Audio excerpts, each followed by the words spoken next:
Good morning, good afternoon, good evening. My name is Andrew. I'm part of MEAN WELL USA's direct sales team, and today I'm joined by Thrax, our product manager. And today we have a very exciting topic. Today's our October Tech Spark. And thank you guys for joining. Today we'll be going over our new NSP series and how it helps meet the new multi-industry demands in the market. Right. And if you guys have any questions at all throughout the presentation, please feel free to drop it in the chat, and then our engineering team will happily assist you. So without further ado, let's go ahead and jump into it. Right. So the NSP series, this is actually a model that we offered previously in the 1600 and 3200 watt versions. However, due to recent demands in the market, we figured that, hey, maybe it's time we launch something that competes with the RSP and the MSP series. And actually, the RSP, if you guys aren't already familiar with it, it's one of our flagship products. It's one of our most popular best-selling products. It's kind of just like this cookie cutter, very balanced, overall, good cost performance power supply. And it's been around for quite some time now, I believe over 11, 12 years in the market. However, we realize that it's important to keep up with industry trends and, multi-certification demands. And so we decided, hey, now is a good time to launch the NSP series. And it actually comes in a very wide wattage range from 75 watts all the way to 2400 watts. And we'll see why this NSP series is such a good replacement for the RSP. So Thrax, do you mind walking us through some of the major changes and how we're transitioning from the RSP to the NSP? Absolutely, Andrew. So instead of jumping directly into the voltage, the current, all the good stuff, I want to first spend some time to talk about the size reduction and then the mounting holes. We all know that, for customers that is, design in a power supply, the way you mount a power supply is typically already designed into your process. And then once that process is done, it's fairly difficult to have them to change the process just to upgrade a power supply. With that consideration in mind, in the design of the NSP series, we did take consideration of using the same or similar mounting pattern as the RSP75 or RSP series. So in this picture, you can see on the left side, we have the actual product of the NSP75 and the RSP75 side by side. You'll be able to see the size difference. For the 75 watts model, you're able to see close to 40% size reduction. Yet on the right side, you can see these are taken from the spec sheet of the mounting pattern. You see the mounting is exactly the same, the NSP75 versus RSP75. So for manufacturers who's currently designing the RSP75, they can easily swap to the NSP75 and then have much more space in their enclosure, have better thermal management capabilities, or use that space to add more functionalities into their final products. Similar thing when we move on to the 100 watt version. 100 watt version is close to half of the RSP 100. It shares exact same mounting holes. One thing I want to note is that you notice this mounting hole pattern is the same as our NSP75 or RSP75. So for customers that want to have more power in the same enclosure, you can use this options also. Similar story with the 150, exact same mounting holes as the 75 and 100. You have the size reduction of 36% and share the exact same mounting hole here. Moving on to the 200, now here is a little bit of different. For the NSP 200, which is the exact same housing as the RSP 75. So you get more than double of the power in the same exact package. And that shares the same mounting hole as the NSP 75, NSP 150. In terms of, before we move on, in terms of customers who want to use the RSP 200, which the mounting hole is not the same. However, I want to highlight that the RSP 200 shares the same mounting hole as the NSP 320. So for those customers, you can easily use the NSP 320 to get the higher power, reduce the size of 28% compared to the 200 watt RSP and the same mounting hole. We already talked about the NSP 320. You see that this shares the same mounting hole as both RSP 200 and RSP 320. Moving on to the 500, same story, keep going, and then we'll see that on the higher power range, the 750, because of the size reduction is so drastic, there's no way we can have the exact same mounting holes because the distance of the mounting hole is pretty much or even larger than the dimension of the end product NSP already. So we decided to match the mounting hole on one side. For example, in the 750 case, we have the two mounting holes that's 90 millimeters apart. That's closer to the terminal side. That's exact same mounting so that they'll be able to match this on one side at least. Same story, NSP 1000, you match the mounting hole on the terminal side. Move on the last product of this lineup will be the NSP 2400. You see the size reduction is very drastic. It has more than 50% of size reduction, especially on the width-wise. The RSP 2400 is much wider, more than double the width than the NSP 2400. Yet we choose to make the mounting hole match at least on one side so that for customers that already designed in the RSP 2400, the likelihood of them putting in two of the NSP 2400 to have double the power and using the same space and then the same mounting hole is going to be there. Gotcha. Okay, so I think the key takeaway here is that, with the new NSP series, not only are you getting pretty significant size reduction, but also our R&D team, they took very careful consideration into making sure that, all of the mounting holes line up, or maybe half of them, Right. to ensure a smooth transition. Because, when you're changing power supply designs, the mechanical transition can be a bit tricky. That's right. But it seems like we took consideration into that, right? Indeed, indeed. And in this page, we have the difference in terms of the numerical in one chart for you. I know there's numbers people out there who would like to see the numbers instead of just looking at the pictures. And here we have the numbers for you. The 4 lines I highlighted, that is the lines where they actually share the same dimension, at least in terms of the length and the width. So you see that the same enclosure of the RSP 75 watt and then the NSP 200 watt. That's more than 2 times of power in the same exact package. Similar story for the NSP 320 watt. It's the exact same dimension as the RSP 100. Moving on, the NSP 500 watt is using the same enclosure of the RSP 150.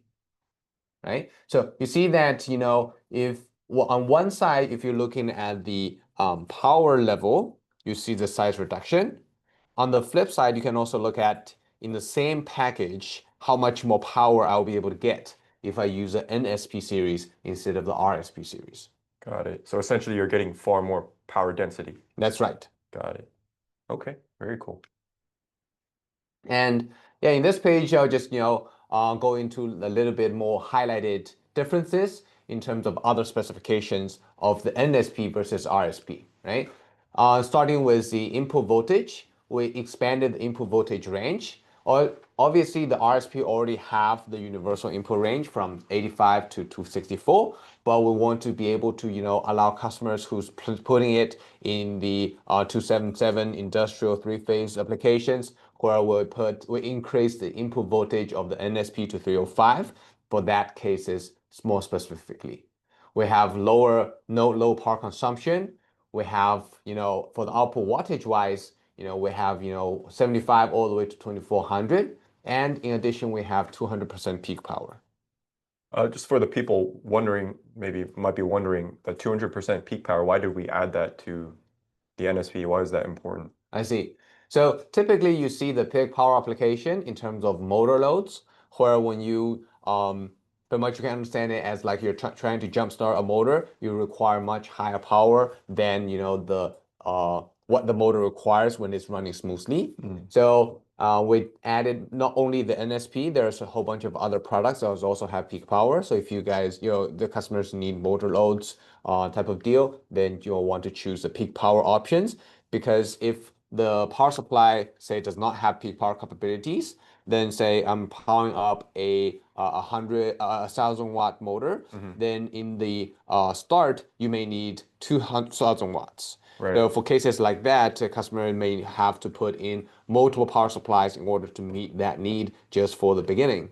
Right. In our case, with the power supply that has peak power capabilities, Mm. one power supply will suffice. So essentially, it's for big spikes for short That's right. durations, but That's right. as far as continuous load, then the regular wattage, the nominal wattage would suffice. That's right. That's right. You want to look at the nominal wattage when you're talking about the continuous usage, but the peak power is able to give you the short amount of spike that you jumpstart the motor. Got it. Okay, cool. Yeah. Moving on the output voltage wise, we do have a whole bunch of output voltage options from 5 volt all the way to 60 volt. Efficiency wise, because it's a much newer model, we have a higher efficiency from 89% all the way to 95% by model.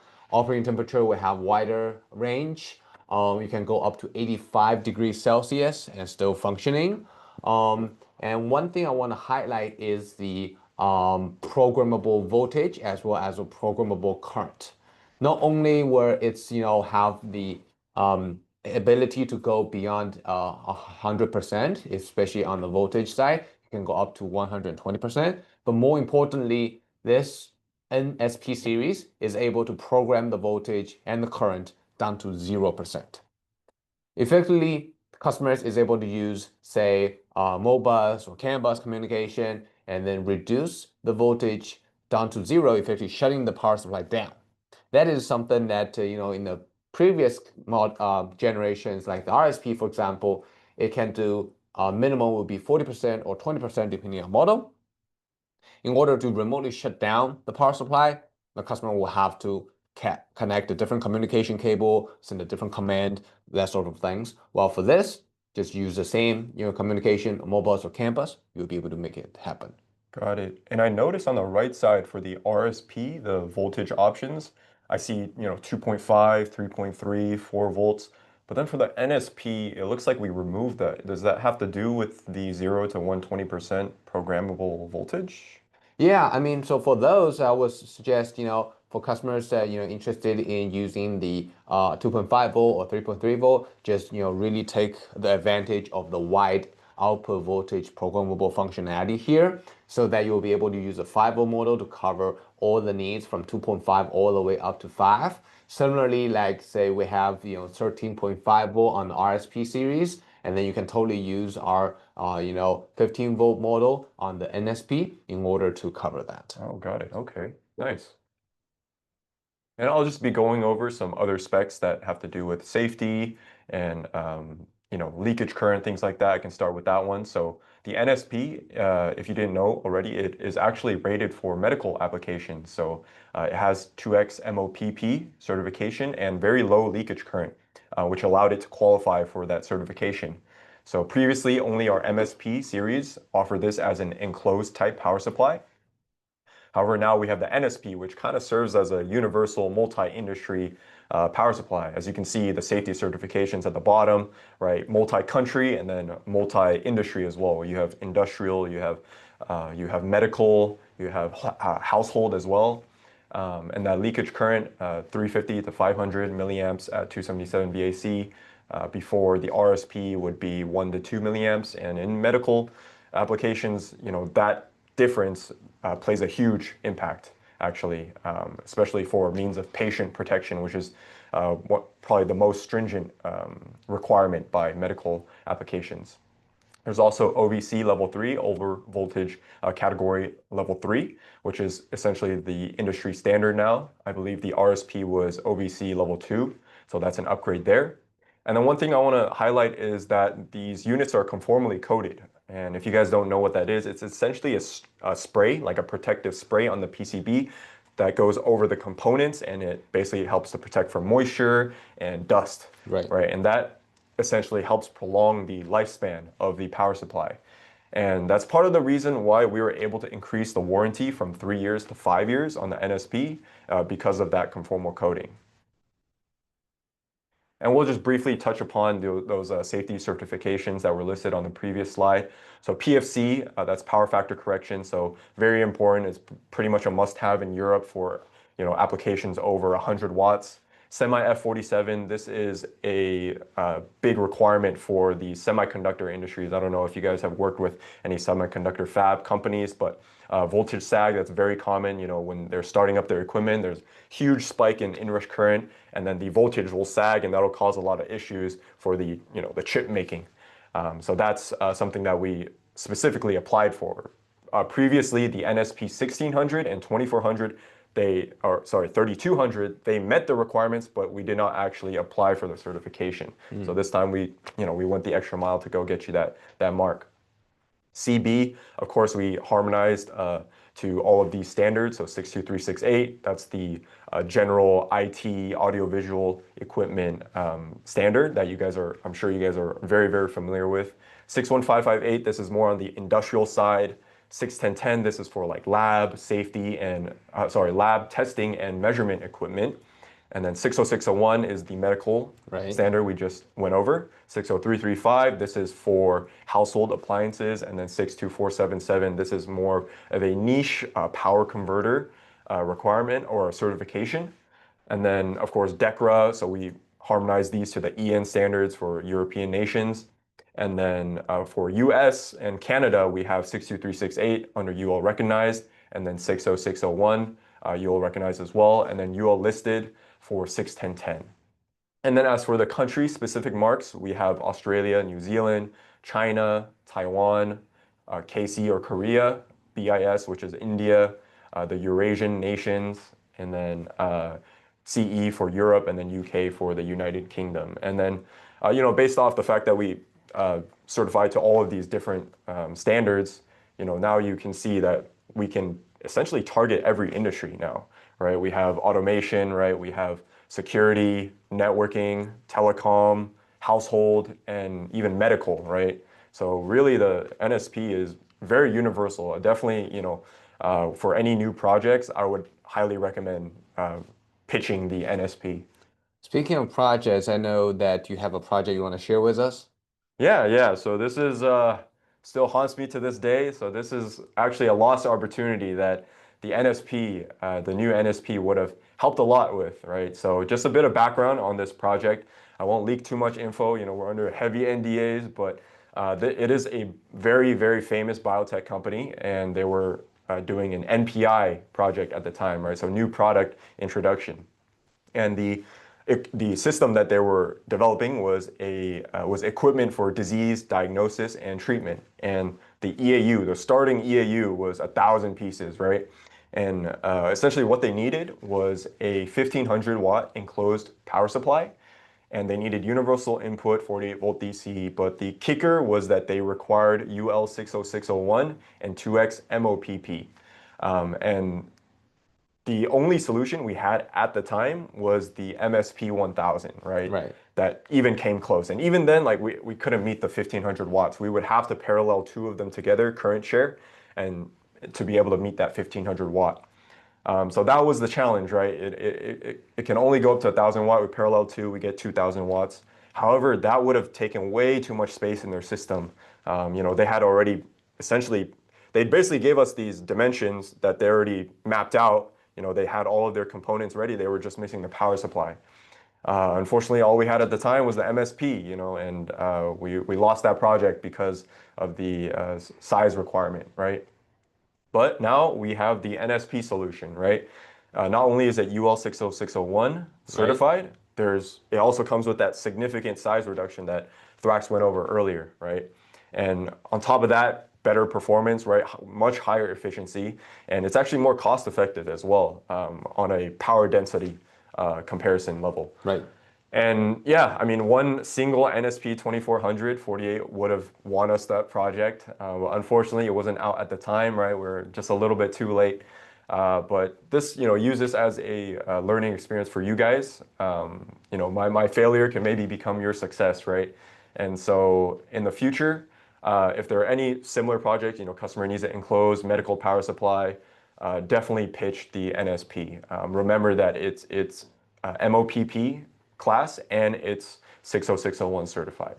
And as you can see on the right side, actually, two of the MSP 1000s put together, one singular NSP 2400 would have only been half of the size of those two combined, right? And you're getting essentially more power, right? 400 more watts, higher efficiency, and of course, more cost effectiveness. That's right. So that would be the end of the NSP discussion. I want to highlight that, all the information we just talked about, you guys will be able to find it in our Virtual Expo. Virtual Expo is a very important tool for all the Meanwhile products, not only for the NSP series, but also, for the like the DIN rail we covered in previous tech sparks, and as well as new future products. You can always, go to our Virtual Expo and find new information. The charts that we made the comparison of, the new NSP versus old RSP, the comparison in terms of the size, in terms of the specifications, you'll be able to find it on our roadmap, which accessible on the Virtual Expo. So please do, try to utilize the Virtual Expo and, go there and get all the information you need. You can always reach out to us. Our technical team's contact information. I mean, obviously, if you guys been with us for the past Tech Sparks, you already know we have Brian, who's our technical service manager. We have Kareem, the field application engineer, as well as Han, the other field application engineer. So Kareem is here located in Fremont, and Han is located in our New Jersey Service Center. Actually, we do have a training in New Jersey Service Center coming up. So, if you have, any interest in that, it's an in-person training. We are gonna regularly doing in-person training for our technical team as well as for your technical team. Reach out to us, and we'll be able to, get something together. And lastly, I want to highlight, the next Tech Spark is gonna be our last Tech Spark for the year 2025. And this one, we're going to have some heavy hitters. We're going to have Leo as well as Jessica become our speaker and host. And we'll be talking about what Meanwhile is going to be focusing on 2026, what we think about the market. And, if you guys, haven't been tuning into the Tech Spark, or if you guys have been tuning into Tech Spark, regardless, the next one is definitely the one that you don't want to miss. That's for sure. Okay, because that one really we're gonna be, talking about where the company is going, when we think the market is going, and hopefully you guys can get more insights there. We do spend a lot of time, effort, as well as money in order to get the market information and come together this plan of what we're gonna do. So be sure to keep tune of what will when the Tech Spark is going to be. Again, it's going to be November 20th. Okay, November 20th. Be there, and you won't be disappointed. Yeah, and with that being said, I think we can go ahead and wrap up. If you guys have any last minute questions, I think we'll keep the Zoom call running for a little bit longer until time expires in like 5 minutes. But yeah, feel free to drop your questions if you have any questions about the new NSP series. Again, the contacts are up on the screen. Feel free to reach out to Brian, Kareem, or Han. And yeah, with that being said, I think we can go ahead and wrap up. Happy Halloween. Be safe, and we'll see you at the next Tech Spark. Thank you. Thank you. See you guys.